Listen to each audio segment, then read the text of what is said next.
আসিয়াকে বলল, রে আসিয়া, আমি হলাম মিশরের মালিক, মিশরের আল্লাহ, আমাকে তোমাকে আল্লাহ বলে মেনে নিতে হবে। হযরত আসিয়া বলেছিলেন, ওগো আমার স্বামী ফিরাউন, তুমি হলে স্বামী, তোমার আনুগত্য করা হলো আমার জন্য আযীম ফরজ।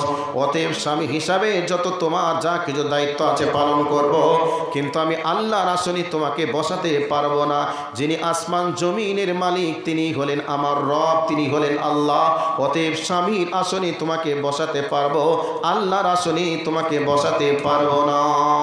ফিরাউন এবার আসিয়াকে বলল, আসিয়া রে, মিশরের মানুষ আল্লাহ বলে সকলে আমাকে মেনে নিয়েছে, তুমি যদি আমাকে আল্লাহ বলে না মানো তাহলে আমার মান সম্মানের অনেক ক্ষতি হয়ে যাবে, তুমি মেনে নাও। আসিয়া বললেন, মানতে পারবো না। এবার আসিয়াকে ফিরাউন বলল, ও আসিয়া, তুমি শোনো, তুমি হলে রাজার স্ত্রী, আমি হলাম রাজা, আর তুমি এই রাজ্যের তুমি হলে রানী। আজকে আমার এই রাজ্যের অর্ধেক অংশ, অর্ধেক সম্পদ তোমার নামে আমি রেজিস্ট্রি করে দেব, তোমার নামে আমি লিখে দিব। হযরতে আসিয়া বলেছিলেন, স্বামী গো, তুমি শোনো, তুমি স্বামী রূপে যা বলবে আমি মেনে নিব। অর্ধেক রাজত্ব তো দূরের কথা, তুমি যদি সম্পূর্ণ রাজত্ব আমার নামে লিখে দাও অবশ্যই তারপরে আমি তোমাকে আল্লাহ বলে মেনে নিতে পারবো না। এবার হযরতে আসিয়ার মা বাবাকে খবর দিল। মা বাবা ছুটতে ছুটতে আসলো। আসিয়ার মা বাবার সামনে ফিরাউন বক্তব্য দিল, ওগো আমার শ্বশুর শাশুড়ি আত্মীয় স্বজন তোমরা যারা আছো তোমরা শোনো, আমাকে মিশরের মানুষ সবাই আল্লাহ বলে মানে, তোমার মেয়ে আমাকে আল্লাহ বলে মানে না। আমি অনেক বুঝিয়েছি, কাজ হয় না, অনেক টাকার লোভ দেখেছি, তবু কাজ হলো না। অতএব তোমাদেরকে আমি বলে দিলাম, আজ থেকে আমার বাড়ির দরজা বন্ধ হয়ে গেল।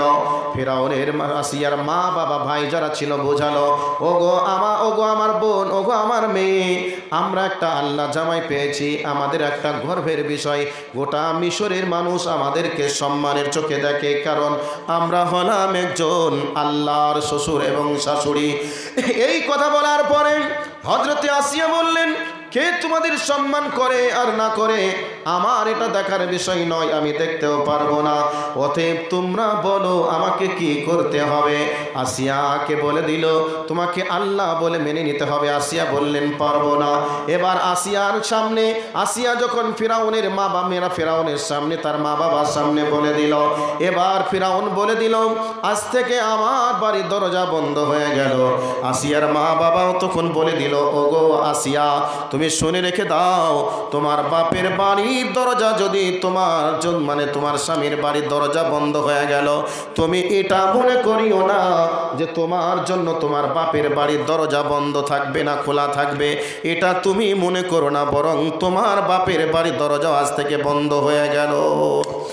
এই অবস্থায় একটা মেয়ের জীবনের কি মূল্য থাকতে পারে? যেই মেয়েটার বাপের বাড়ির দরজা বন্ধ হয়ে যায়, স্বামীর বাড়ির দরজা বন্ধ হয়ে যায়, ওই মেয়েটার কি জীবনের কোনো মূল্য থাকতে পারে, দাম থাকতে পারে? ফিরাউনকে খুশি করার জন্য তার শ্বশুর শাশুড়ি বলে দিল, ওগো আমাদের আল্লাহ জামাই, তুমি শুনে রেখে দাও, তোমার বাড়ির দরজা বন্ধ হয়ে গেছে, মানে আমাদের বাড়ির দরজা বন্ধ হয়ে গেছে, ওর জন্য থাকার কোনো ব্যবস্থা নেই, অতএব তুমি বলো আমাদের সঙ্গে সম্পর্ক রেখে দাও। এবার হযরতে আসিয়াকে ফিরাউন কি করলো, হাতে পায়ে এইরকম টান করে বেঁধে দিয়ে হাতে পায়ে লোহার প্রেক মারলো এবং হযরতে আসিয়ার উপরে নানান দিক থেকে নানান নির্যাতন দিল। এখান থেকেই শেষ নয়, হযরতে আসিয়ার জন্য যে মেয়েটা মাথার চিরুনি করে দিত, তেল দিয়ে দিত, ওই মেয়েটার নাম হলো হযরতে মাসেতা। ওই মাসেতা পর্যন্ত ফিরাউন আসিয়ার সঙ্গে থেকে থেকে আসিয়ার মতন হয়েছিল। এখানে লম্বা ঘটনা আছে, আমি ওই জায়গায় গেলাম না, তবে বলছিলাম হযরতে আসিয়ার উপরে নানান নির্যাতন চললো, নানান জুলুম চললো। এই অবস্থায় হযরতে আসিয়া আল্লাহকে ডেকে বলছেন, আল্লাহ গো, আমি তোমার কাছে আসিয়া, আমি তোমার কাছে ফিরাউনের জুলুম থেকে, তার কমের অত্যাচার থেকে আমি তোমার কাছে আশ্রয় চাই, আল্লাহ দয়া করে এই জালেমের জুলুম থেকে তুমি আমাকে হেফাজত করো। হে রব্বুল আলামিন, আমার স্বামীর বাড়ির দরজা বন্ধ হয়ে গেছে, আমার বাপের বাড়ির দরজা বন্ধ হয়ে গেছে, আল্লাহ দয়া করে তুমি আমাকে তোমার কাছে উঠিয়ে নাও। এ কথা যখন হযরতে আসিয়া বললেন, আল্লাহ রব্বুল আলামিন হযরতে আসিয়াকে এবার বলে দিলেন, আসিয়া রে, তোমার বাপের বাড়ির দরজা বন্ধ হয়েছে তো কি হয়েছে, স্বামীর বাড়ির দরজা বন্ধ হয়েছে তো কি হয়েছে, আমি আল্লাহ তোমার জন্য আমার দ্বারকে খোলা রেখে দিয়েছি। হে আসিয়া, আমি তোমার জন্য আমি আল্লাহ রহমতের দরজাকে খুলে রেখে দিয়েছি।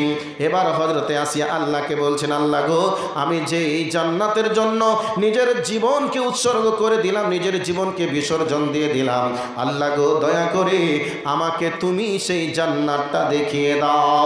আল্লাহ রব্বুল আলামিন হযরতে আসিয়ার জন্য জান্নাতের দরজাকে খুলে দিলেন, জান্নাতের দরজাকে খুলে দিলেন।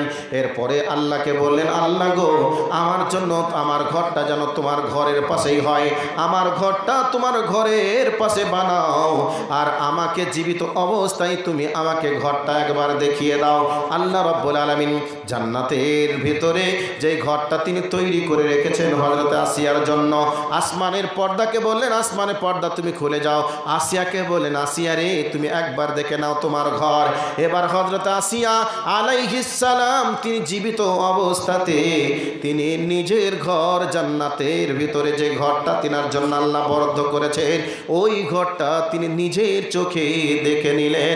হাসতে হাসতে নিজের জীবনকে উৎসর্গ করে দিয়ে এ দুনিয়ার মায়া বলে তিনি দুনিয়া ছেড়ে চলে গেলেন। আমার মা, আমার বোন, হযরত আসিয়ার কি অভাব ছিল? খাওয়ার অভাব ছিল, পড়ার অভাব ছিল না। খাওয়ারও অভাব ছিল না, পড়ারও অভাব ছিল না, থাকারও অভাব ছিল না। একটা রাজা বাদশার স্ত্রী হওয়ার পরে তার কি কোনো অভাব থাকতে পারে না, বরং একটাই অভাব ছিল, ঈমানের অভাব। আর সেই ঈমানের অভাবের কারণে তিনাকে এই দেহের উপরে হাজার কষ্ট সহ্য করতে হয়েছে ঈমান বাঁচানোর জন্য। আর ফিরাউনকে বলেছিল, ফিরাউন, তোমার শাস্তিকে, তোমার আগুনকে আমি যদি ভয় করে তোমাকে আল্লাহ বলে মেনে নিই, তাহলে এখানে হয়তো তুমি আমাকে বাঁচিয়ে দেবে, কিন্তু অনন্তকালের জীবনে যে আগুনে আমাকে পুড়তে হবে, ওই আগুন থেকে আমাকে কেউ বাঁচাতে পারবে না। যুগ